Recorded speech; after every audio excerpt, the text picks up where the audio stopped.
What's up, guys? So today I want to talk about some of the investments that I have in my portfolio, and I'm going to break it down percentage-wise by how much I spent on everything. If you guys saw my short last night, I have about $130,000 Canadian inventory, and I have about $68,000 into that currently. This is, updated from end of February 2025. So I'm going to break it down based on how much I have into everything by set and just give you a little explanation about why I picked up so much stuff and what I want to change in the future. So, starting off, Brilliant Stars is my most large position in terms of percentage, largest position, 18.75%. And most of that is going to be in Brilliant Stars booster boxes. I believe I still have 54 Brilliant Stars booster boxes. I bought these on the Pokemon Center when they were still in stock for MSRP. So it came out to around $200 Canadian, 143, 144 USD. And I'm now in a position where these have basically doubled in value. My goal over the next year or so is to move some of these. I would like to move a decent amount because I think this is way too high a percentage for Brilliant Stars. Obviously, I want to focus most uh, most of my value into the best sets, and I think Brilliant Stars is still a really good set. I like Brilliant Stars. I like the fact that there's a good Charizard in there. You have some Umbreon Sylveon cards that Arceus is moving up as well because of the release of Pocket. That set that came out that is featuring Arceus in it. So some really decent cards, Mimikyu as well. And I'm a fan of the set, but it definitely doesn't compare to things like Lost Origin, Evolving Skies, Fusion Strike, Chilling Reign. So I would like to bring this percentage down, maybe to around 10%, maybe even a little less, to be honest. And yeah, so that's just Brilliant Stars first up. Next up, as you can see, Crown Zenith is my second largest position. Most of that is actually not in ETBs. Actually, it's probably pretty close, honestly. I didn't do the exact breakdown for product, but I do have a fair amount of ETBs. I have 33. You guys know I bought actually most of these recently for close to market. Probably around $100 USD. They're now around 120. And actually, if you go look today at most recent sales, you do have some getting close to $125 USD. So I think Crown Zenith is going to continue to go. I also have 60 booster bundles of Crown Zenith. And I have a lot of tins as well, around 40-ish tins, I want to say still. I bought most of those uh, last year, and then even late last year, right, as Crown Zenith was starting to go out on the Pokemon Center. I did buy some earlier, but I'm really happy with my position at Crown Zenith. I think this is a decent place for it to be right now. Crown Zenith, I think, is probably one of the best investments that people could make right now for the next year or so, especially again with the uncertainty around what's going to happen with SV Era, what's going to get reprinted, what's not. Going back to Sword and Shield, getting a really good set that everyone wants to open right now. You go watch any rip and shipper, they're always opening Crown Zenith. It's wild. So I am a big fan of Crown Zenith moving forward. Next up is Lost Origin at 9.28%. Again, most of that is going to be in the booster boxes, but I also have a fair amount of Lost Origin booster bundles. Also, I did factor in booster packs, like loose packs that I have, some sleeve stuff, and then any collection box, which I don't think applies to Lost Origin in this scenario, but any collection box or carton or something where there's different packs inside, I basically took a percentage. So, for example, what's a good example I could use? The Clara Tournament Premium Collections and Cyrus, those have 7 packs inside.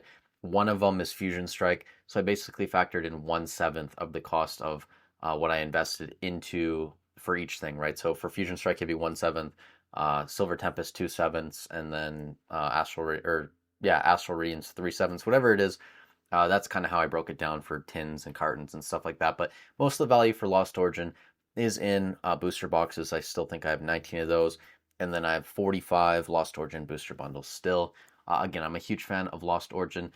I did move a fair amount of it over the past couple months. I basically have a zero cost basis now on my Lost Origin investment. So I'm happy. And again, a lot of this will be held long term. Fourth is going to be Chilling Reign at 7.53%. And pretty much all that is in booster boxes. I think I also have somewhere around 60 or 70 loose packs of Chilling Reign, which really isn't too many, just enough to do one or two 36-pack lots, but most of it is in my 23 booster boxes that I still have. I think that I want to bring this number down a little bit as well, and maybe move some of these Chilling Reign boxes. I don't know. I feel like there's going to be some really good opportunities over the next 18 to 24 months to buy into some newer sets or even some of these SV era sets that I want to allocate more money into. And I think moving some out of Chilling Reign and definitely out of Brilliant Stars, that's kind of what I want to do. And then finally in fifth place, the last one that we're really going to focus on is Prismatic Evolutions at 6.95%. And pretty much all of this is in Elite Trainer boxes. I have 2 of the PC versions, and I have 51 regular ETBs right now. And guys, Prismatic Evolutions ETBs are back to $140 USD. And if you look today, you even have sales closing in on 150. Obviously, you have some lower ones as well, sitting around this $130 range. But I think that we're going to see this push through 150 probably within the next few days, and these are going to just continue to go until we get our reprints. And I don't know. I've had some people leave comments on my videos just saying stuff that like only scalpers have bought Prismatic Evolutions. No one knows this set exists. Guys, like this is going to be one of the most popular sets of the SV era. Like everyone knows about the Evolutions. There's some great cards in it. Anyone denying that is just coping at this point. When I look specifically at my SV era investments, which goes all the way from base set to Prismatic, some things I don't have. For example, I don't have any Shrouded Fable right now. Also don't have any Paldean Fates and Obsidian Flames, but I do want Prismatic to be a very large portion of my SV era, just because based on, compared to anything else that we've got released in the SV era, Prismatic is far and away the best set. That's really just not even a conversation at this point. So I do want it, based on all of these other ones, to be the largest investment, which it currently is, but I think, even long term, it could be larger than this. Paldea Evolved is also another one that's fairly close at 6.32%. I'm kind of happy with that. I don't really want to add any more to my Paldea Evolved. I would like to eventually bring up Surging Sparks and maybe 151 if I can get anything at MSRP. For example, if they re-release booster bundles at Walmart in Canada, or for some weird reason we get a restock of like ETBs or UPCs. I don't think that's going to happen, but if that sort of thing did happen, maybe even some collection boxes at Walmart at MSRP well below market value, I'd pick them up for sure. But I think mainly focusing on Surging Sparks, Twilight, and then yeah, really just those 2 right now, Twilight and Surging. I'd like to bring this percentage up if we do get reprints and product is more available, just because I've been kind of lacking, and obviously I sold off a lot of my Surging Sparks. This number would have been a lot higher, but that's what it is at right now. And a couple other things just to talk about. If I had done this list a couple months ago, Fusion Strike definitely would have been up there. I had a lot more Fusion Strike Build and Battle Stadiums. I also had a lot more Fusion Strike loose packs, and obviously the booster boxes. I sold off a couple cases of Fusion Strike.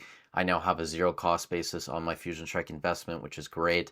So I'm going to be holding my, I think it's 14 or 15 boxes. I have to go double check. I'm going to be holding those for a while. I don't really have any reason to sell those unless I think I can put the money into a better box that I think will do better long term, or even just short term, right? Like where I can make the most money. So I'm happy that I did sell some of this. It freed up a lot of capital that I've already used some of, and some I'm just waiting for eventual reprints or whatever is going to happen, right? I'm going to have money to jump on opportunities. But if I did do this video a few months ago, Fusion Strike definitely would have been up there. Same thing with Lost Origin. This would have been well over 10%, but just because I've sold a lot of that. And yeah, I mean, outside that, some things that I barely have any of. Team Up is only 0.41% of my total investment. And guys, I actually lied. I said in a short, I think, or a video like a week or 2, maybe even a month ago at this point. Time is just insane, flying by. I said I had 2 art sets of the sleeve boosters. I actually only have 1 art set.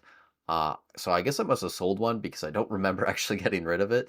But I have 1 full art set of the sleeve boosters. That's all I have for Team Up. That's all I have for Sun and Moon at this point.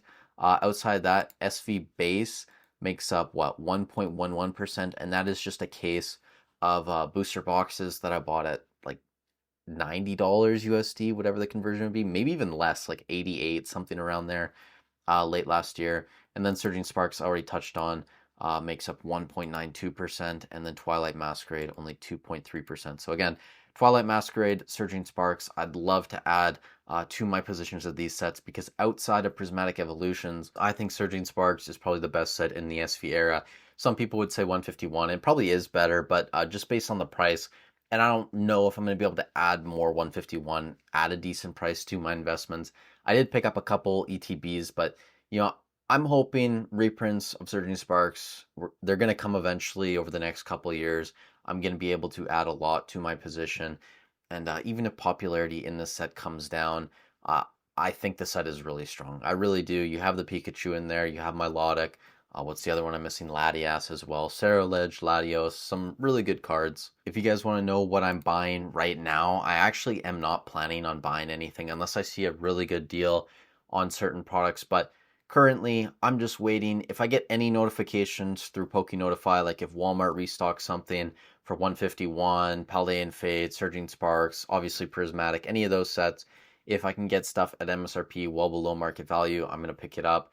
But outside of that, I'm really just waiting to see what happens. And if there are some good deals out there, then I'll continue picking stuff up. Hopefully this made sense. If you guys have any questions, if I didn't explain anything well, leave a comment down below.